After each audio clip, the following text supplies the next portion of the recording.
Well, good evening, everyone. Thank you for attending our special council meeting. As you can tell, we're a little short. We have 3 councillors are ill this evening, and a 4th is away.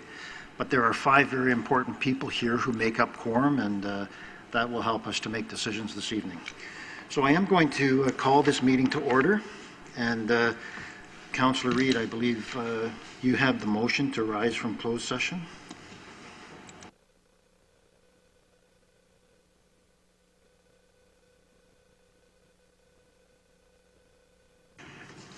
I do. It's moved by myself and seconded by Councillor Adshade that Council rise from closed session and reconvene in open session. Thank you. And those in favor? And that's unanimous. Thank you. Any disclosures of pecuniary interest from council? Seeing none, at this time we have nothing to report from our closed session. So we'll move right into the Ontario Health Team's older adults, and I think Nicholas or Councillor Rometta, you have the motion for that particular topic, and we'll put it on the floor. Well, thank you, Mr. Chair. The motion is moved by myself, seconded by Councillor Adshade, Ontario Health Team's older adults, and the motion is as printed. Thank you, and we do have questions and comments. First is Councillor Liggett. To $886,000 is as a result of the provision of French language services, as we have been designated as a French language service provider. How did we get that designation?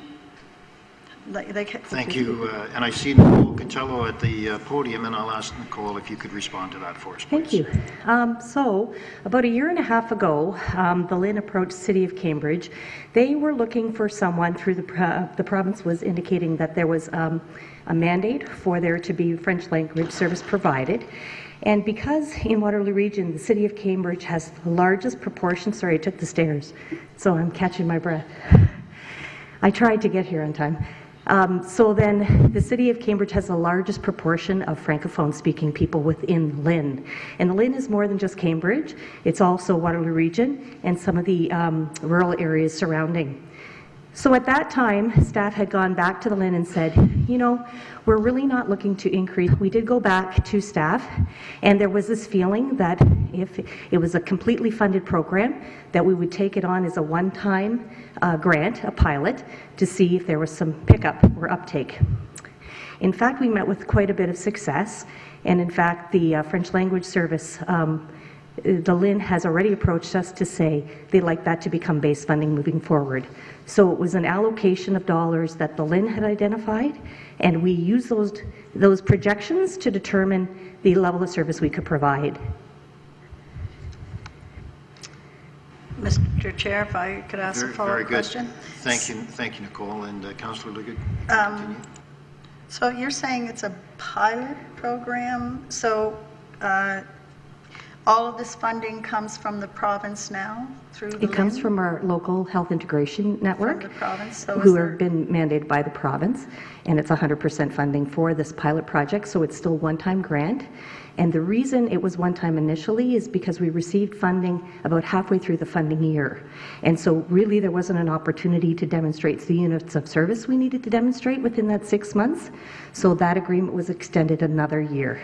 Now, with the numbers that we've been able to report to the LHIN, the program's working, and in fact now they would like to add that into our base funding moving forward.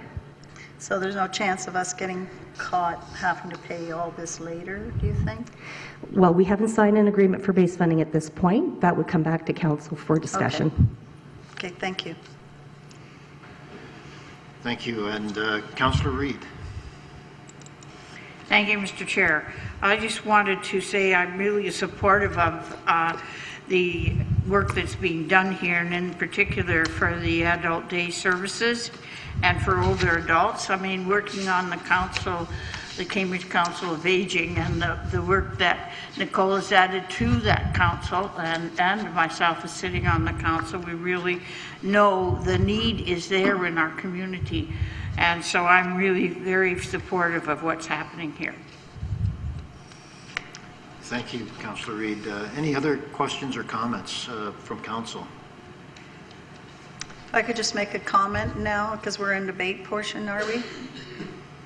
Councillor Liggett, go ahead. Yeah, I was just going to say that I find it interesting that we are the largest French language population in the region. I think that's wonderful, the diversity we have, and also with the Portuguese. It's just amazing what our community here in Cambridge has. Thank you. And if I may, I'm going to make a comment as well. I'm very supportive of this motion and very supportive of the work that we have been doing as a community.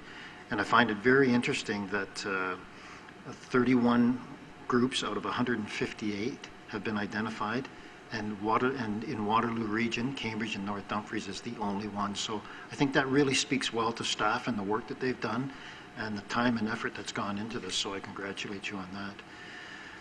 And with that, I'm going to call the question. Councillor Amata, you have read the motion, and the motion is on the floor. Those in favor of the motion? And note that that is carried unanimously. Confirmatory bylaw. I think Councillor Liggett, you have that motion. Moved by myself, seconded by Councillor Reid, the confirmatory bylaw for the Cambridge City Council meeting of October 1st, as printed. Thank you. And those in favor? And that again is unanimous. And the close of the meeting, Councillor Adshade.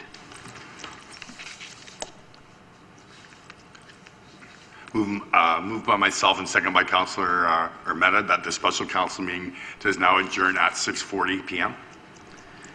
Thank you. And those in favor? And again, that's a unanimous decision. Thank you. And we'll be back at 7 o'clock for general committee. Thank you, everyone.